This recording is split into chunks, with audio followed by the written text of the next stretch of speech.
Hello students, welcome back to my channel students first study. आज हम इस video में करने वाले हैं क्लास 10th एनसीईआरटी ज्योग्राफी के चैप्टर मैन्युफैक्चरिंग इंडस्ट्रीज़ को। चलिए स्टार्ट करते हैं। सबसे पहले हम बात करते हैं कि जो हमारे आयरन एंड स्टील इंडस्ट्री उन्होंने किस किस तरह के चैलेंजेस जो हैं वो फेस किए। तो वहाँ पे जो है एनर्जी का जो है इरेगुलर सप्लाई हमें देखने को मिलता है। वहाँ पे जो लेबर हैं वो बहुत अपनी कैपेबिलिटी से कम काम करते हैं एंड पुअर इंफ्रास्ट्रक्चर की वजह से हमारे आयरन एंड स्टील इंडस्ट्री को काफ़ी ज़्यादा सहना पड़ता है। Second most important metallurgical industry in India. अब हम बात कर रहे हैं हमारे एल्यूमिनियम स्मेल्टिंग की। तो ये जो हमारी एल्यूमिनियम इंडस्ट्री है ये सेकेंड मोस्ट इम्पॉर्टेंट इंडस्ट्रीज़ में आती है हमारे इंडिया में। It is light resistant to corrosion, a good conductor of heat, malleable and becomes strong when mixed with other metals। यानी कि ये जो हमारा एल्यूमिनियम है ये लाइट होता है, मतलब हल्का होता है एक तरह से। हमारे कहते हैं वो है ना heavy industries and light industries, तो उसके बेसिस पे कह रहे हैं। एंड कोरोजन इसे कोरोड नहीं होता है, जल्दी से होता ही नहीं है वैसे तो। गुड कंडक्टर है हमारे हीट का, मेलिएबल है यानी कि थिन शीट्स में कन्वर्ट हो जाता है। एंड जब हम इसको बाकी अदर मेटल्स के साथ जो है मिक्स करते हैं तो ये काफ़ी ज़्यादा स्ट्रॉन्ग हमें देखने को मिलता है। एंड ये हमारी बहुत सारी चीज़ें जो है मैन्युफैक्चर करने में काम आता है, जैसे कि हमारे एयरक्राफ्ट, यूटेंसिल्स एंड वायर्स।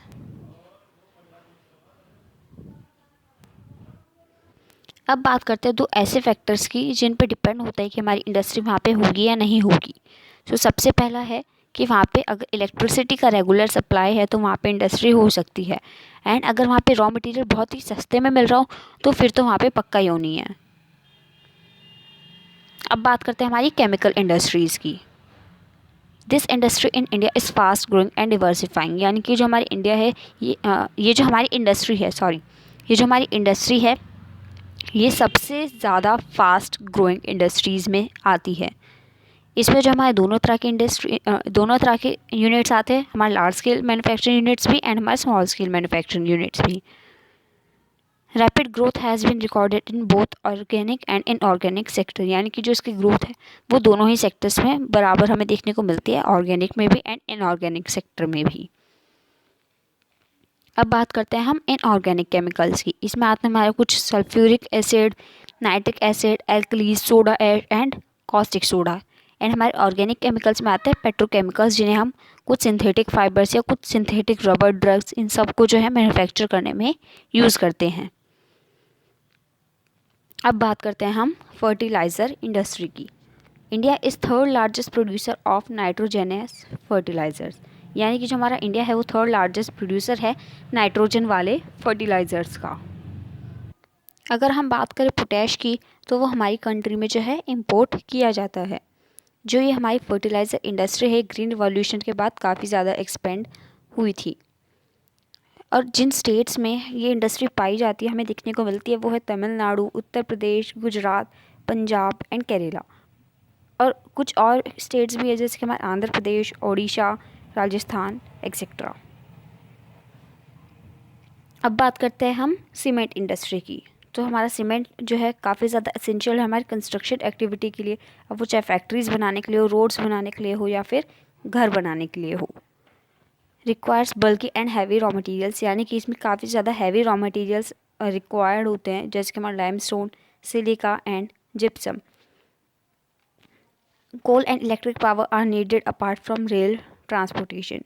यानी कि रेल ट्रांसपोर्टेशन के अलावा हमारा कोल एंड इलेक्ट्रिक पावर जो है वो भी बहुत इम्पॉर्टेंट रिक्वायरमेंट है।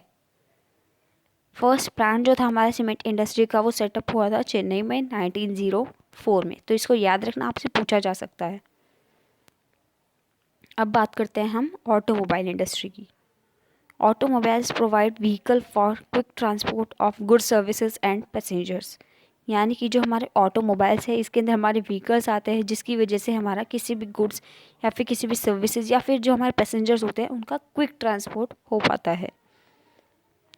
Rapid growth in the industry after liberalisation. Automobile industry जो है हमारी वो लिबरलाइजेशन के बाद इसमें काफ़ी ज़्यादा ग्रोथ हमें देखने को मिली है। जहाँ पे इंडस्ट्री लोकेटेड है वो है दिल्ली, चेन्नई, इंदौर, पुणे एंड और भी बहुत सारे। Information technology and electronic industry. Industry covers wide range of products from transistor sets of TV, telephone, cellular, telecom etcetera. यानी कि इसमें ज़्यादातर हमारे इलेक्ट्रॉनिक चीज़ें हमें देखने को मिलती है, टेक्निकल चीज़ें हमें देखने को मिलती है। इलेक्ट्रॉनिक कैपिटल यानी कि हमें जहाँ पे इंडस्ट्रीज देखने को मिलती है वो है हमारे बेंगलोर में हमें ज़्यादातर देखने को मिलते हैं। एंड बाकी की जो अदर सेंटर्स है वो है मुंबई, दिल्ली, पुणे एंड एक्सेट्रा। अब जो हमारी इंडस्ट्रीज़ है वो रिस्पॉन्सिबल है यानी जिम्मेदार है 4 तरह के पॉल्यूशन के लिए जो कि उन्होंने क्रिएट किए हैं। Air pollution, land pollution, noise pollution and water pollution. एक एक करके पढ़ेंगे। सबसे पहले हम बात करते हैं एयर पॉल्यूशन की। सो एयर पॉल्यूशन हमारा तब होता है जब हमारे हम कह सकते हैं कि एयर में बहुत ही अनडिज़ायरेबल, बहुत ही बेकार तरह की जो गैसेस हैं उनका प्रपोर्शन, उनका अमाउंट जो है इंक्रीज़ हो जाता है। तो उनके इंक्रीज़ की वजह से हमारा जो एयर है वो पॉल्यूट होना स्टार्ट कर देते हैं, उसी को हम कहते हैं एयर पॉल्यूशन। इधर हमारे डस्ट, स्प्रे, इन सब की वजह से, स्मोक की वजह से हमारा जो एयर पॉल्यूशन है वो काफ़ी ज़्यादा क्रिएट होता है। जो हमारी केमिकल एंड पेपर फैक्ट्रीज के का जो स्मोक होता है वो तो काफ़ी ज़्यादा डेंजरस होता है। बात करते हैं वाटर पॉल्यूशन की।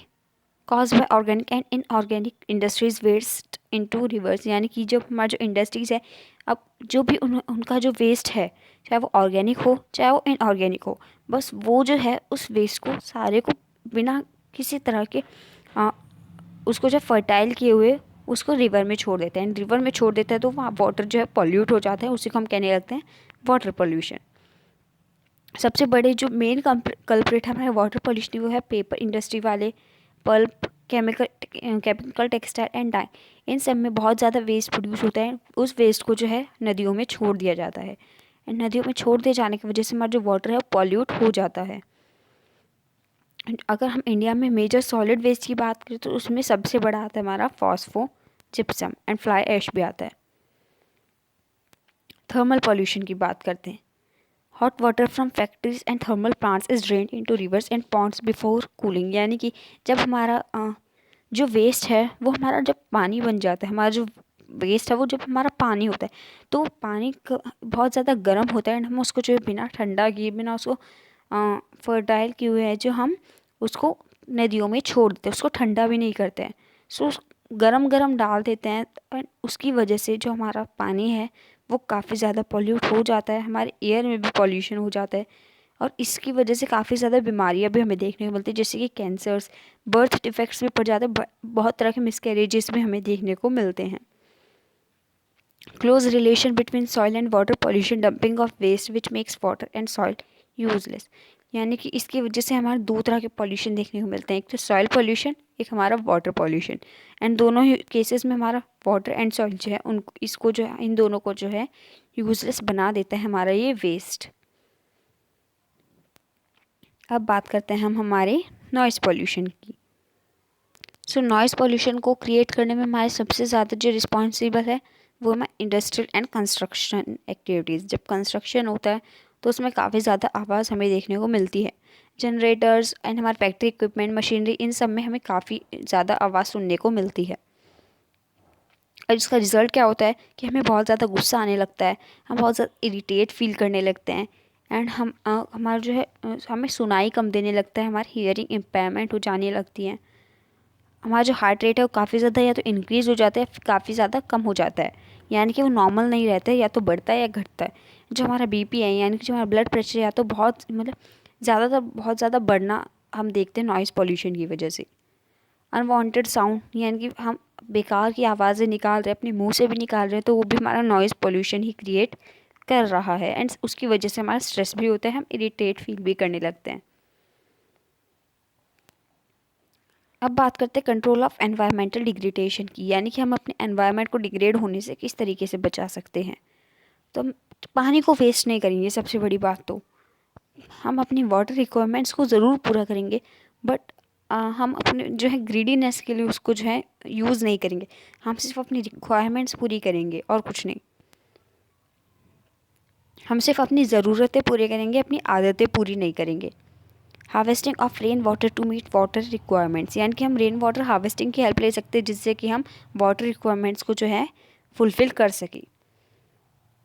एंड जो हमारा वेस्ट है अब इंडस्ट्रीज़ में, वेस्ट तो उनमें से निकलेगा, ये तो हमें भी पता है, उनकी कोई गलती है नहीं, हम ऐसे नहीं कह सकते, बट क्योंकि उनकी गलती ये है कि अगर वेस्ट है तो ठीक है ना, तुम या तो अगर वो पानी है हमारा वेस्ट एंड वो काफ़ी ज़्यादा गर्म है तो उसको पहले तो उसको साफ़ कर दो, उसको ठंडा होने दो, उसके बाद उसको रिलीज़ करो ना रिवर्स एंड पॉन्ड्स में।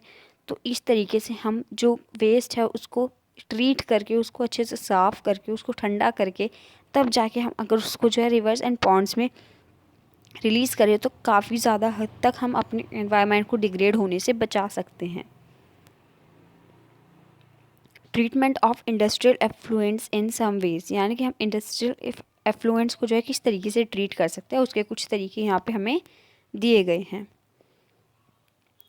हम प्राइमरी तरीके से अगर ट्रीटमेंट की बात करें तो हम मैकेनिकल मीन्स से कर सकते हैं, जैसे स्क्रीनिंग, ग्राइंडिंग, सेडिमेंटेशन, इन सब प्रोसेस से हम प्राइमरी तरीके से जो हमारे इंडस्ट्रियल एफ्लुएंट्स को जो है ट्रीट कर सकते हैं।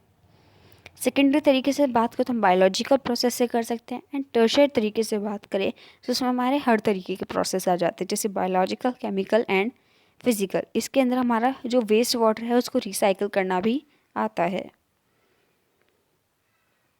अब बात करते हैं कि हम एयर पॉल्यूशन को किस तरीके से कंट्रोल कर सकते हैं। Smoke can reduce by using oil और gas instead of coal in factories, यानी कि फैक्ट्रीज़ में अगर हम कोल की बजाय ऑयल और गैस को जो है यूज़ करने लगे तो उसकी वजह से स्मोक जो है वो या तो निकलेगा ही नहीं या फिर निकलेगा तो बहुत ही कम क्वांटिटी में। Particulate matter in the air can be reduced by fitting smokestacks to factories with electrostatic precipitators, fabric filters, scrubbers and inertial separators, यानी कि कुछ चीज़ों की वजह से, कुछ चीज़ों की हेल्प से जो हमारा स्मोक है, जो हमारा एयर पॉल्यूट हो रहा है उसको होने से हम बचा सकते हैं स्मोक स्टैक्स जो है फ़िट करके हमारी फैक्ट्रीज़ में। अगर वो स्मोक स्टैक्स जो है वहाँ पे फ़िट कर दिए जाएंगे तो हमारा जो स्मोक है वो बहुत ही कम फैलेगा। अब बात करते हैं हम कि नॉइज़ पॉल्यूशन को हम किस तरीके से कंट्रोल कर सकते हैं। जो हमारी मशीनरी है, जो हमारे जनरेटर्स हैं, उनमें अगर हम साइलेंसर लगा दें तो हमारा नॉइज़ पॉल्यूशन होगा ही नहीं। नॉइज़ एब्जॉर्बिंग मटेरियल में भी use apart from personal use of earphones, यानी कि हम कुछ ऐसे मटेरियल्स यूज़ कर सकते हैं जो कि नॉइज़ एब्जॉर्बिंग हो, जैसे हमारा ईयरफोन होता है। बट ईयरफोन्स जो हैं वो हमें यूज़ नहीं करने चाहिए, क्योंकि ईयरफोन्स जो हैं हमारी डायरेक्ट आवाज़ जा रही है हमारे कानों में, डायरेक्ट आवाज़ जा रही है तो कान के पर्दे फटने का भी काफ़ी ज़्यादा डर हो सकता है। सो आई होप कि आपको ये सारे कॉन्सेप्ट्स क्लियर हो गए होंगे। Thanks for watching.